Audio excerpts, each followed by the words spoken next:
Welcome to Submission Radio. A lot of it's happening in the world of MMA, and we have one of the Jacksonville survivors. Our next guest's blood is being currently turned into a vaccine for all. The only catch, you get an automatic beer buzz in the process. So that fixes two problems for us in one go. No COVID-19 and no pain inside our hearts from being stuck indoors with our families. John Morgan, welcome back to Submission Radio. Look at this setup. Looking very good. It's great to have you back on the show. Yeah, no worries, man. I think last time we got together, we ended up in the New York Times together, right? So I mean, big things happen, but yeah, I got a new setup, man. I'm trying to, I just had a week of furlough, so I wasn't working, and it's been kind of weird stretches, like working and then not working, that sort of thing. So I figured try to put myself to good use and kind of build a new office around the house. I don't think we're getting out of our houses anytime soon, it seems like. So we might as well make sure we're making the best of our room, right? That's right. Absolutely. I was going to say, man, you mentioned the furlough. Just quickly for fans, a few fans confused out there, just to clear it up.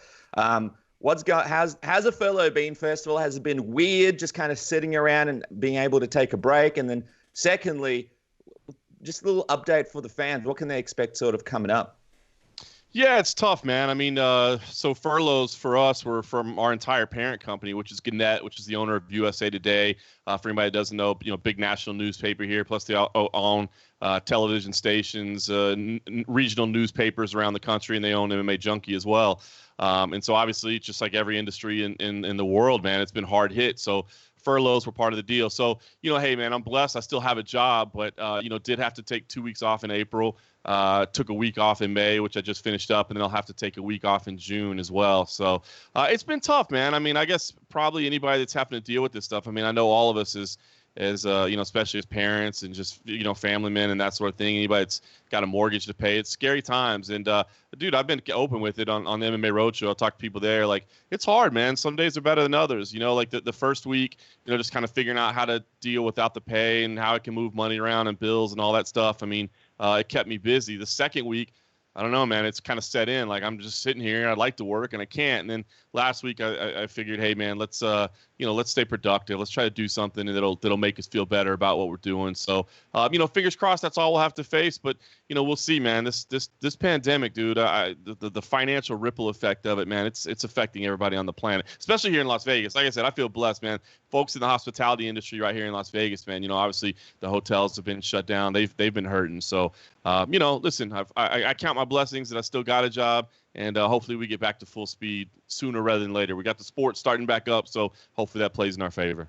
Absolutely. I mean, me and Casper, we've been cooking meth in a van here in Australia, just getting ready for Submission Radio to fall apart. And the good news, John, is we need a hooker/drug dealer in Las Vegas, and you're just the right man for the job. So we'll talk about that after the interview. But just quickly, when we talk about the industry, we have a lot of friends like yourself and a lot of so much great talent, and we see it all through the websites like MMA Fighting and across all the websites where people are getting let go. And the industry itself in MMA, which had, I suppose, none of us were making crazy money, but there was so much great talent, and there was this boom with Conor McGregor, Brock Lesnar, all these guys.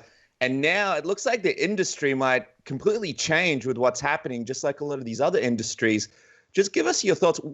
How do you think this will affect the MMA media industry, at least for the next year or so? And could there be changes and things that happen that might sort of change it forever, in your opinion?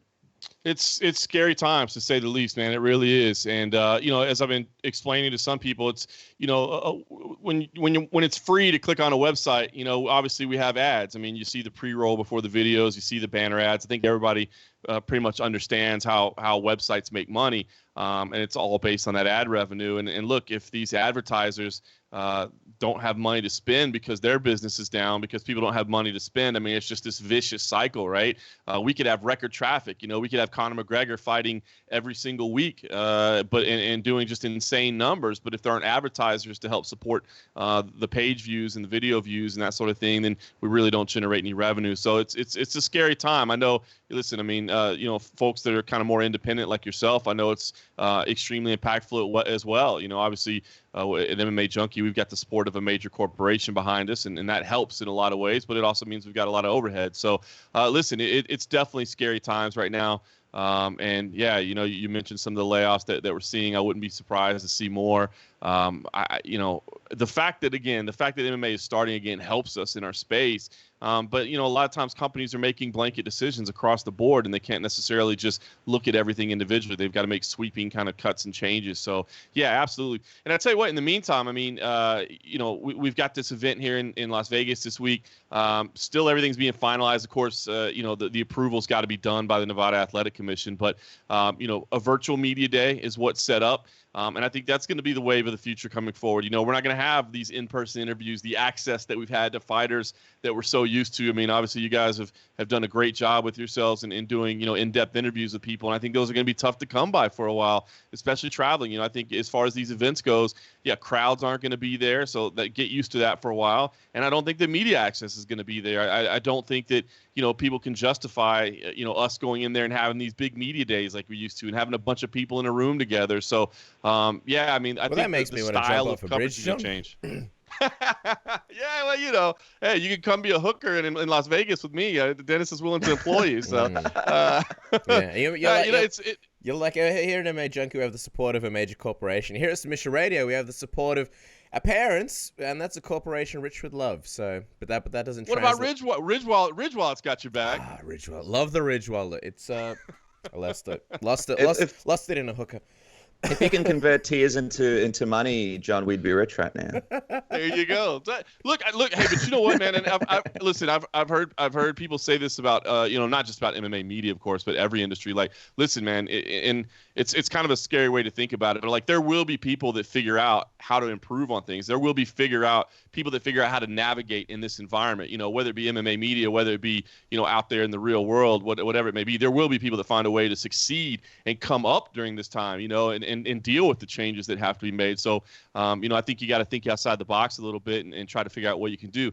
Like I said, I mean, it's definitely going to be a big change, moving forward. I think we're going to see that in the weeks and months to come. I really hope they, at some point, we have like real media days, man. Because it's like if they don't have that, why would Dennis and I even fly down to the States? That's the whole highlight of the fight week, getting to touch fighters' hair, see what they smell like, and all that kind of stuff, and silly comments here and there, but also like getting a read on fighters as well, like, oh, this person looks drawn out, or this person looks great, or things like that. I was going to ask you though, John, you did mention that this week's event still needs to be approved. Obviously the State Athletic Commission in Nevada is going to be having a phone meeting. I believe it's tomorrow, and this has been a long time coming. All the other meetings have constantly been postponed. What kind of sort of outcome are you expecting? What are you expecting from this meeting?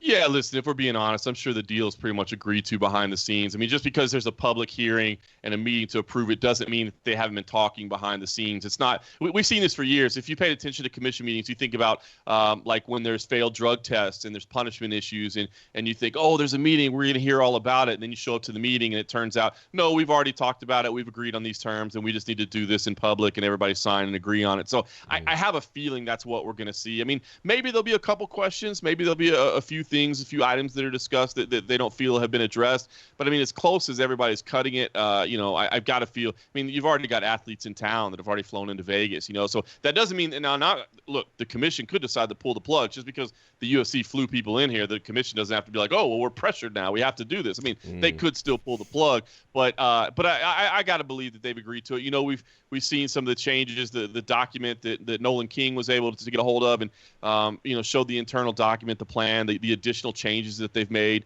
in addition to the things that we were doing in Jacksonville as well for safety. A little bit more self-isolation, kind of shoring up some of the gaps that were there the first time around. So, the UFC said, hey, we're going to learn from each time and we're going to get better each time. It looks like they're committed to doing that. So, I don't think we're going to see a lot of open debate. Maybe there'll be a couple questions just to make sure, hey, what I'm reading on paper, what I think we agreed to, is this what's right? But, I wouldn't expect to see the whole thing hashed out on the teleconference. The no Jacare rule is implemented. Just kidding. We love Jacare. If someone tests positive for the coronavirus, or their family does, and they hang out with them, can you please ask them to stay at home next time? Would be one of the big discussions over the phone. Let me ask you this, John, because it's interesting that we spoke a while ago before this whole thing happened that if the UFC is one of the first sports to come back, it would be a massive, massive deal. And in many ways it is. But there's also a lot of fans who aren't really I suppose, that excited about some of these cards because they're not really loading them out with these massive fights. Now, UFC 249, had so many great fights and so many exciting things that people were really, really pumped. But you do see online right now, you go on Twitter, on Facebook, here in Australia and around the world, fans aren't exactly, I can't wait to see Woodley's fight this weekend. A lot of fans don't even really know that it's happening. So I'm just wondering, how successful do you think this implementation has been for the UFC, being one of the initial sports? Does it sort of match what you thought it would be? And is it kind of a situation where the UFC, they have that main event with Jessica Ai involved in it coming up, and a lot of fans are a little bit annoyed about that. Is it a situation where they need to try and stack these cards a little bit more because there's not that kind of interest that they thought there might be initially? No, I think that's going to happen. Look, not every card can be a blockbuster, and don't forget, you don't have access to your entire roster of athletes right now. If anything, looking at these cards and being disappointed is probably a compliment to the amount of international talent that there is on the UFC roster. The fact that we can't get people in right now means we're kind of limited on the matchups that can be made. So, no, listen, is this weekend's card, is it loaded top to bottom with superstars? No, this was designed to be an ESPN Plus card. So this is kind of the, if you want to say a lower tier type card, just kind of your run-of-the-mill type fight night. I think it's an intriguing main event. I think there's a lot of interesting prospects on the card as well. But, don't forget, first of all, there's not access to everybody on the roster right now. Second of all, there's a lot of fighters that were saying, hey, you know what? I'm not quite ready for May 30th, but, give me 2 more weeks after that. Give me 3 more weeks after that. I think, I know a lot of people aren't necessarily, stoked at UFC 250 either. But, it may be lacking a little bit of a headliner, or a little, a bit of star power at the top. But if you look at it top to bottom, it's got some great fights on it. So I think you're going to continue to see the cards get better and better. Look, Fight Island, it's gonna be nice once everybody can mingle, when we get back to where we can make fights of any kind. You know what I mean? Right now, the matchmaking is still a little bit hampered by logistics, and by what people have been able to do. And I think for a lot of fighters on the roster, they were a little bit nervous about competing. And I think that first week honestly made people go, you know what, man, like everybody's dealing with this, and you kind of get that. Man, I want to be involved in that. I saw that. So I think you're going to continue to see the cards get better. But I think everybody just needs to understand right now, remember, there's a lot of logistical issues in place, not only for the UFC, but also just the fighters on the roster. Mm-hmm. I want to sort of look a little bit further down the road, because for a long time before this whole COVID-19 thing happened, International Fight Week, it looked like it was going to be a lock. Usman versus Masvidal, and now that fight just seems like it's further and further away from happening. I want to get your take on this whole saga. Excuse me, John, when you've got Masvidal and Diaz sort of going back and forth, what did you think of the back and forth? Because it seems like both fighters, at least publicly, are down for this rematch. Do you think that this is something that's legit and that's what both fighters want? Or do you think this is a case of public negotiation, maybe a ploy by Masvidal's team as he sort of tries to get a better deal for this Usman fight? Yeah, man, listen, I think Masvidal knows how to work the angles, man. I really do. I'm not saying that he wouldn't be interested in a Diaz fight, but I can't imagine it's the most intriguing thing on the table for him right now. For most fighters, they don't want to go back and revisit a fight right away. And I'll be honest with you, seeing that rematch, of course I'd tune in. I'm not going to miss a Masvidal fight or a Diaz fight. Either one of those guys, man. You know what I mean? They're exciting fighters. They bring it every time. That's why they were, in the fight for the BMF title. But I'll be honest, I don't necessarily want to see it again right away. I feel like there's other options on the table. But, this is smart, man. This is smart. Keeping your name in the public and trying to get some pressure behind fights.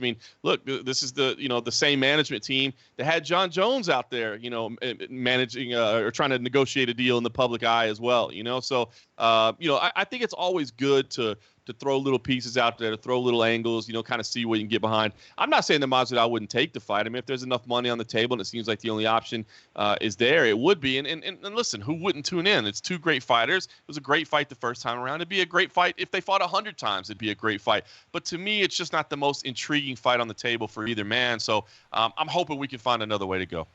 It's interesting because the chess match continues. Brett Okamoto tweeted that Ali Abdelaziz said if Masvidal would ask for an Diaz BMF rematch over the Usman title fight, they'd ask the UFC to do the 170-pound title shot and offer it to Conor McGregor for a chance to win his 3rd title. And we saw this morning, Brett Okamoto has already done an interview with Kamaru Usman, where Usman's already trying to build up this Conor McGregor fight, already talking about fighting Conor McGregor and, why is he staying silent? And, hey, he beat Cowboy Cerrone, so he should be fighting for the title next. He's got the credentials to do it.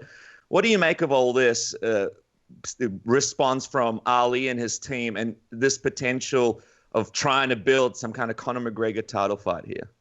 Hey, man, you guys get it. Conor McGregor is the biggest star in the sport, man. It's all about that money. It's red panty night when he shows up, right? I mean, it's always been a funny line, but it's true, man. It's a big money fight, and it's big eyeballs on the fight as well. So, I know Cowboy Cerrone made it clear in his last fight, hey, like, you don't instantly just get like $100 million because you fight Conor McGregor, but it's a lot of attention around it as well, and you can negotiate that the right way. So, I get it. For Kamaru Usman, I mean, wouldn't you welcome that fight? I would. I mean, you got to think, if you're Kamaru Usman, you got to think stylistically, you have a lot of the same capabilities that Khabib Nurmagomedov did, and Khabib obviously dominated Conor McGregor quite thoroughly in that fight. Khabib doesn't want that fight. I mean, obviously Khabib's dealing with his family issues right now as well, so certainly have to say something there. But I honestly think Khabib really doesn't want the Conor McGregor fight again because he just doesn't want to have to deal with all the nonsense that surrounds it again. But if you're Kamaru Usman, I mean, why wouldn't you welcome that fight? It's a guy that's, smaller than you. And like I said, probably, lacks some of the skill set that you believe you could use to beat him. So, I think it's a great play by Kamaru Usman. Try to get the most money you can here. I mean, that's what this is all about, right? It's prize fighting for a reason, man. You got to stack all the paper you can while you got an opportunity and set yourself up for the rest of your life. Go, Dennis. Sorry to jump in just before you go, Cass. I just can't believe it because we were all there for the Conor McGregor Cowboy Cerrone main event when Usman was actually doing all the media days. You asked a lot of great questions there, John, and so did you, Cass. And he was there after the fight, and he was there in the post-fight, and he would constantly avoid this matchup, and it just felt like this is the perfect time to build it. And then after all that, this is the time that he chooses to do it. It's this kind of stuff just drives me crazy sometimes. Why not do it then? Why do it now? It's all a bit crazy to me. But anyway. Well, I think sometimes it's posturing too. Nobody wants to be seen as chasing someone, right? You don't want to be seen as chasing Conor. But now if you're like, oh, well, look, can you believe this? It looks like Conor McGregor is the only option on the table. Woe is me. Well, if that's the top guy, I guess I'll go with them. You know what I mean? It's a lot different than, hey, I'm tracking down the former lightweight champ and the former featherweight champ. I mean, that's not a good look, especially if you're a welterweight. You're in a higher weight class. But if the big money guy just happens to be the only one on the table, then not my fault.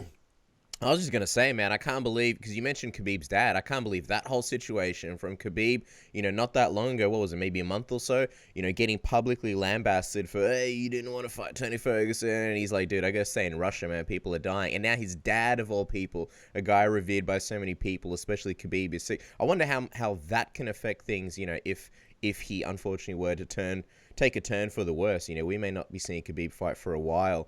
But I'm just curious, while we were talking about all these people wanting to fight Conor McGregor, realistically, what do you think is next for Conor McGregor? I'll be honest with you. I would like to see the Justin Gaethje fight, man. I think that would make a lot of sense. Stylistically, it would be fantastic. The build up to it would be phenomenal. Obviously, they've got a little bit of a history of a little bit of talk between each other as of late. And Conor McGregor wants that Khabib rematch, and I think this would be a legitimate way to get there. I mean, if you beat the interim champ, you deserve an opportunity at that point to unify the titles. If you go out and even if he were to beat, say, Jorge Masvidal, do you really get to go, well, I beat the BMF champ, so now I should fight for the lightweight title? And then you've already got the interim belt in place as well. So I don't know. That's what I'd like to see. I mean, I think a big part of this is going to be figuring out what does happen with Khabib, right? I mean, obviously we all wish the best for his dad, but I mean, if something takes a turn for the South, is he going to really feel like jumping back in the cage right away? I mean, this is, obviously his father, which means a lot to everybody, but then his mentor, his coach as well. And everybody says that, he's the guy that calls the shots. He's the one that has led Khabib throughout his career. So, how will that change things? Would Khabib even want to fight again if he knows he can't train with them? I don't know. I mean, these are things that are very, very real serious questions, and not to be taken lightly. And to your point, I mean, anybody that was saying that Khabib was ducking or whatever else, I mean, they should just honestly have their head checked. That's silly. And nobody in the UFC is scared of fighting anybody else. There's just certain times, especially in a damn pandemic, everybody deserves a free pass, if I'm being honest with you, man. Everybody has to handle and cope with this situation different based on their situation. But to get back to your question, look, I don't know exactly what's on the table for Conor McGregor. The thing about Conor is, seriously, biggest star in the history of the sport, still the biggest draw in the sport. He can pretty much call his shots. I like the Gaethje fight. I think it makes sense for a lot of reasons, but we'll see what direction they ultimately go. Like I said, I could see him wanting the Usman fight. I mean, the opportunity to become the first 3-division champion, that's pretty damn amazing. And think about this. It'd be another belt that he'd never have to defend, right? He could just say, I'm not a 170er. Like, you can have this right back. I'm out of here, man. But that would be history, you know? I mean, so that'd be maybe that's something that appeals to Conor McGregor, to have that, extra bit. We've had other champs since his time, so maybe the chance to be the first 3-division champion, maybe that would mean something. But to me, giving him a welterweight title shot right away doesn't make sense when you have other names out there. So if you want to give him a title shot that he you can actually sell off as he earned it, I think give him the interim fight with Gaethje first. Still makes me just wonder what it would look like to see a Conor McGregor fight with no crowd, no gate. It's like thinking back to a Mike Tyson or a Muhammad Ali fighting in an empty arena. I mean, you can compare it to that. It would be absolutely interesting, to say the least, in a historic moment. I guess you could sell 5 chairs for $1 million each, even, to some crazy rich people just to be there live, right? I know Jim Russell was at Jacksonville, so who knows? Now, while we're talking about fight negotiations, just quickly, John, as well, Francis Ngannou and Jon Jones seemingly fell apart. It didn't come together. You had that great interview with him on the MMA Roadshow. For those who haven't checked it out, they have to, because it's a really, really telling interview. For those that haven't heard it yet, just break it down for us. What did Jon say, and ultimately, why did this whole thing fall apart in your opinion?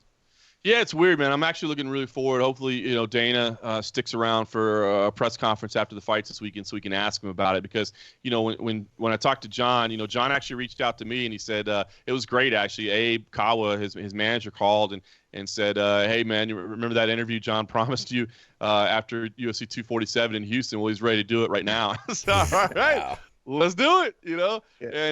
And so I talked to Jon and he just said, listen, I'm disappointed. He's like, I'm not even mad. He's like, I'm not even upset. I'm not trying to beef with the UFC or anything like that. He's just, I'm disappointed, man. He said, I felt like, we had never had formal conversations about me going up to heavyweight, but we'd always kind of talked about it. And they always kind of made it clear to me that if I go up to heavyweight, that means new deal, because that means, you're taking big risk fights. You're trying to step up to another level. And at that point, we talk new deal. And so he said, you know what, man, I think the time is right, man. I think me and Francis Ngannou would be an amazing fight. And I agree, man. I think it would be such an easy sell for the UFC. I mean, potentially the greatest fighter of all time. I mean, he's top 3 at worst. Even if you're a Jon Jones hater, you got to recognize his skills. But moving up to fight the scariest guy on the planet, and you play some Francis Ngannou highlights, and I don't know, man. I felt like the fight would sell itself, so he felt that way too, and said, but I want a little bit more guaranteed money up front. And he just said that the UFC kind of said, look, no, before we start getting into money, like, just not even go there. If that's where you're gonna go, we're not gonna do this. And so he said, the negotiations were kind of over before they began, and. He said they kind of alluded to the fact that, look, you are a pay-per-view partner. You're going to make revenue, and if you think this thing sells, then you're going to collect it on the back end. But he said, and this is an argument that people have been having way back to the Randy Coutures of the world. He said, look, I don't want to collect it on the back end. I want it on the front end. I want to know. I want a bigger guarantee. And the way he stated it, I thought was kind of wise. He said, listen, I'm the one taking the risk up front. I'm going in there risking serious physical damage. For no guarantee. Why don't you put some risk on the line? Put some financial risk on the line. Pay me a little bit more up front. And, if you believe that this is going to be a big seller, then certainly you can take that risk. So I'm interested. I imagine from the UFC's perspective, there's more at play here. I mean, it's easy. We're hearing Jon's side, and that's all we're hearing at this point. And he's saying it's all about money. And it may be all about money. But there could be other things at play here, too. So I'm interested to speak to Dana White and to see if we can get his take on why the negotiations fell apart. Because I got to be honest with you, I was pretty intrigued by the idea of him and Ngannou. I'm not one of those people that says, hey, if Jon is truly great, he needs to go up a division. I don't think so. I think if you could dominate the light heavyweight division as long as he has. If he can continue dominating it, I don't think there's anything wrong with that. And just sustain dominance over a lengthy period of time over a division, man, there's something to be said for that. But right now you look at the options that are on the table. Dominic Reyes wants a rematch. Jan Blachowicz is the fresh option, so to speak. But no disrespect to Jan, a powerful puncher, that sort of thing, but not necessarily the most charismatic guy at all times. He's trying. He's doing his best. He's doing some memes out there in social media and that sort of thing. But, I don't think it's necessarily going to grab the fan interest. Maheta, all respect to Maheta as well. People wanted him to come back, but it's been so long because of the surgery. And then lastly, of course, Glover Teixeira. And Glover doesn't have a lot of time left on the show. So, you've got these 4 contenders, and all of them have cases.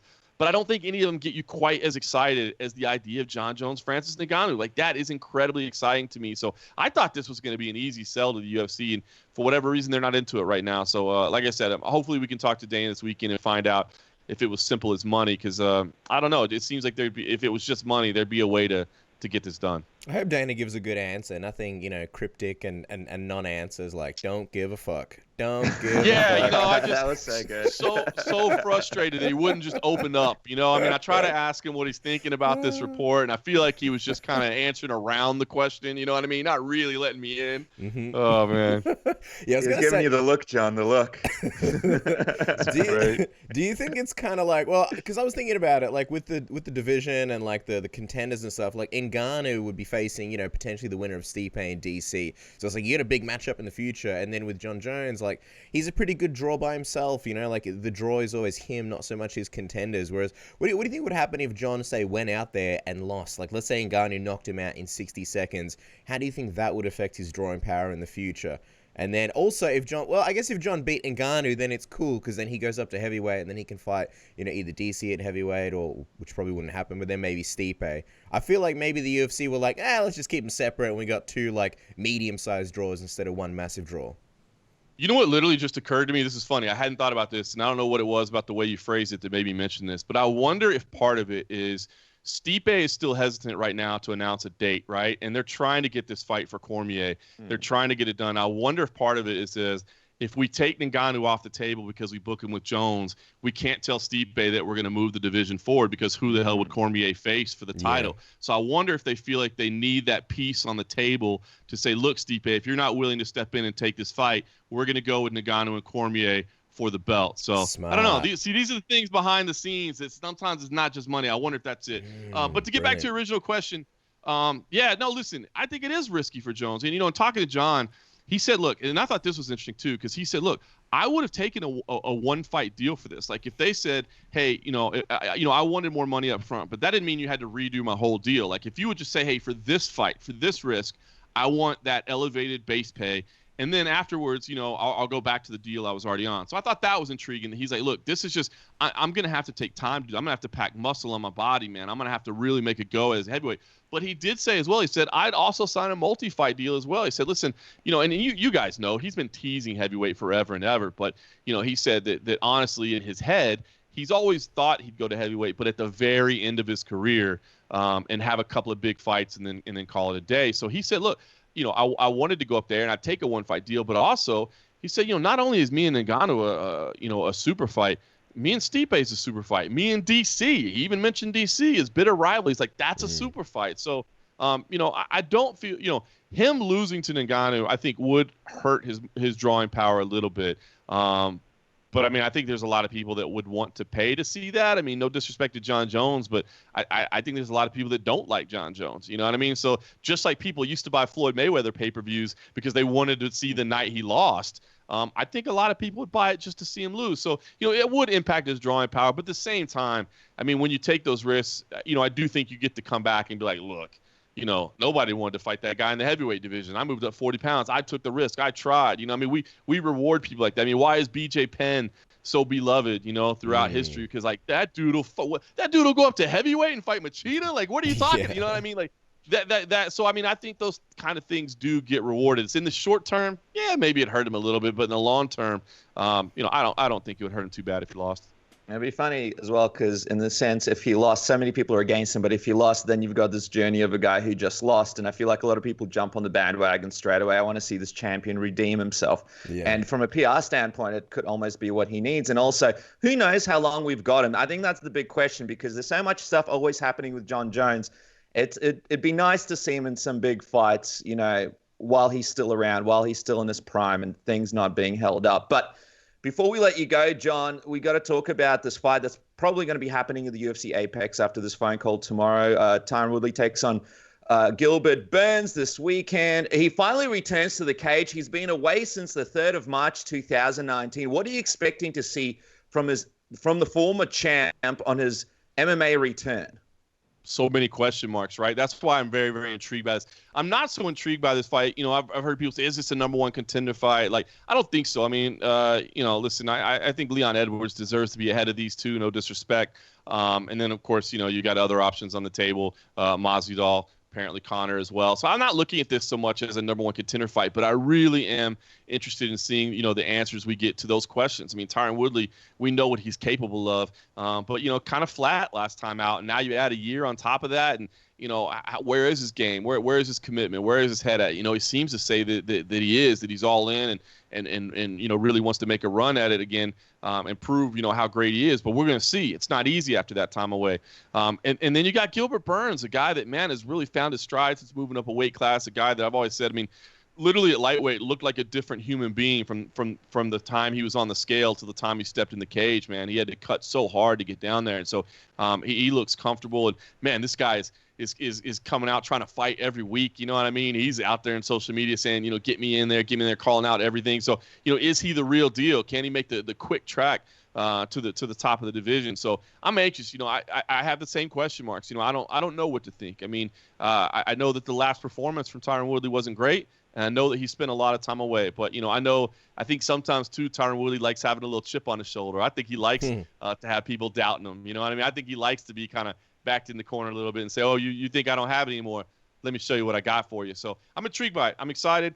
I'm anxious to see, a full UFC event at the Apex. I mean, obviously been there for Contender Series fights, but not high-level UFC fights. Smaller cage, the company did confirm with me earlier this week. So the smaller cage usually means more action. Not necessarily a guarantee, but there's just less room to move around in there. I'm anxious to see where the commentators are sitting because in the Apex, they don't normally sit in the arena where the cage is, in that room, I should say. They're in another room calling it off of monitors. And, of course, we know in Florida what a big story that became of people being able to hear the commentary and factoring it in. So I'm anxious to see this, man. I mean, this is a start. This is a we talk about, the way things are going to be. This is going to be it for a while, right? I mean, the Apex, I wouldn't be surprised if it's the Apex, other than Fight Island for pretty much the rest of the year. So, we're going to get a little glimpse in the future of how things are going to operate. Just as we let you go, John, who are you leaning towards in Woodley and Gilbert Burns? It is a pretty fascinating matchup, and also it does seem like it's a massive crossroads for Woodley at this point in his career. I mean, you would not picture it looking at him, but the dude is 38 years old, which is just crazy. If you had to guess, he'd say, like 33. He is like an old school veteran at this point, and he really can't afford, a loss. I feel like a loss here would almost certainly take him out of title contention. If he wins against Gilbert Burns, where do you think that would even put Woodley? Yeah, man. Listen, I'm leaning towards Gilbert Burns here, to be honest with you. I'm going with the hot hand right now. Going with the kind of the streaking talent. I think especially early, he's going to be dangerous. Tyron Woodley actually came out and told MMA Junkie Radio earlier this week. He actually was asked if he wanted to be a 3 or 5 round fight. He said, give it to me in 5 rounds because I want to take this guy to deep water. And that would be the question around Gilbert Burns. I mean, if you can survive that early onslaught and then take it to deep water, he's never been in those championship rounds. That would be a good spot for Woodley. That said, with my lean towards Gilbert Burns, it's really just because, to me, when I look at matchups like this, I mean, styles certainly make fights and you have to factor those in.